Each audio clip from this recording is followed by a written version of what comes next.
This is Gadget Man 404 here, and doing a reveal and unpacking boxing thing. This parcel came for me today all the way from Singapore, so let's see what's inside.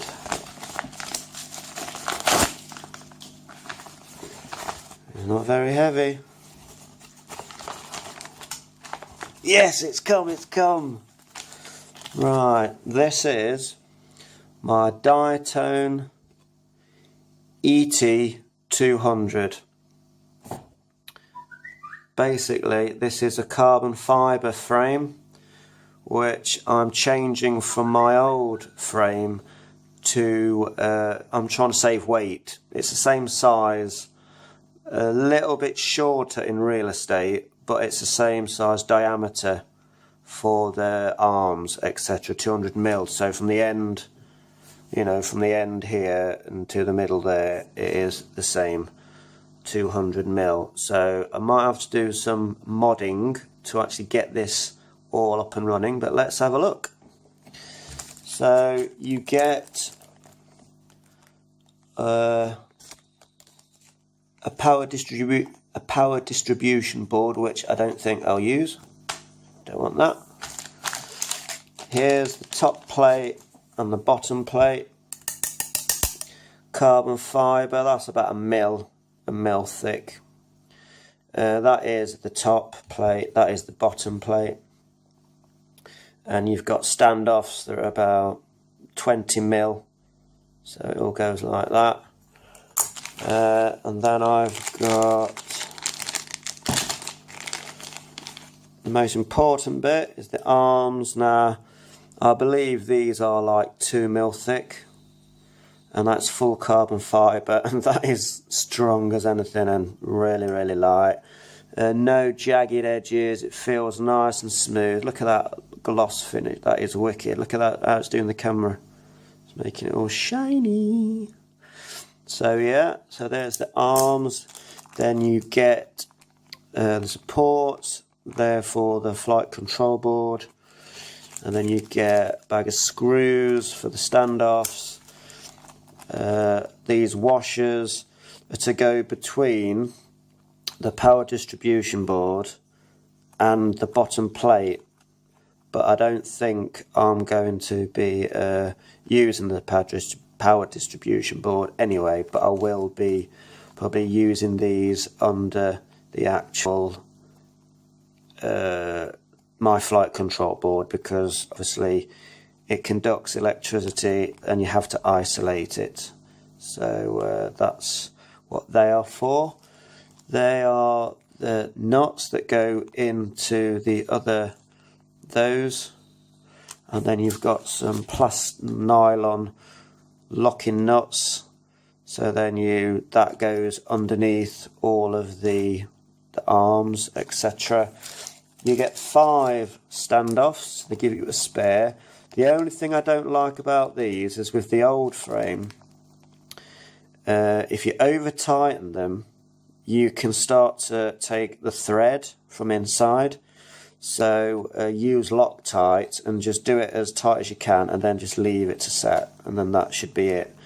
It's going to take some bangs, but that's just by the by. That's, you know, you can't help that. Now, as I say, that is a top plate.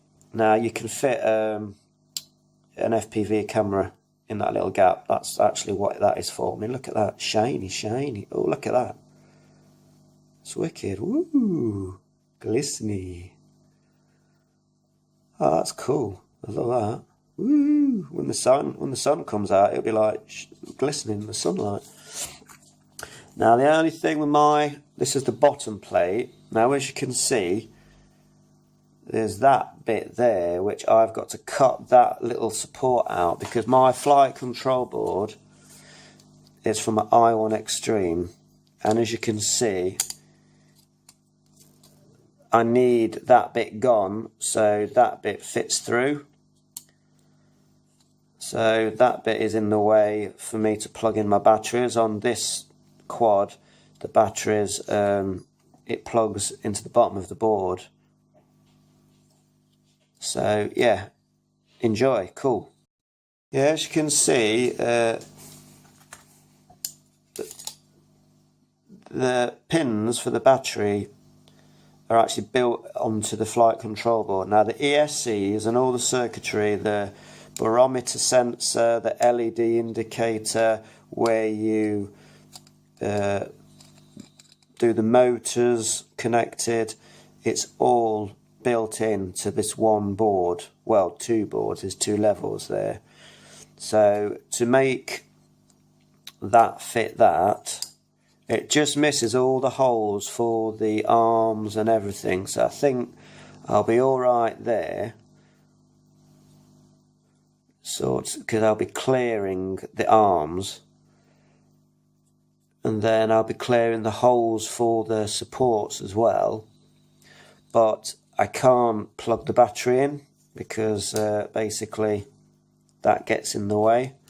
So I'll have to take that out, just cut that piece away, and then I'll figure out a way of supporting that. I want it completely off the board, I don't want it touching the board, so I'll do the nylon supports and I'll try and go through those holes there and see if I can use those holes, which is where you would do it originally. But yeah, I'm looking forward to this. Been waiting since a fortnight before Valentine's Day for this frame to come, so it's taken a while, but there you go. Well worth the wait. I will do a weight when it's all built up. I will do how much actually all weighs with no components, but the frame should weigh about 40 grams all in total.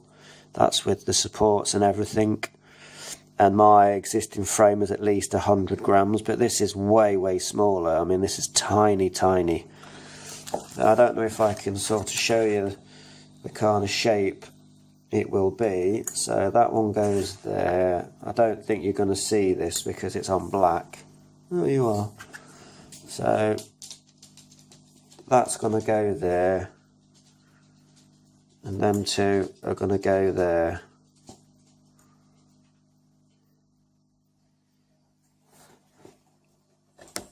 So that's the shape of it. It looks absolutely wicked. I can't wait to get this built up.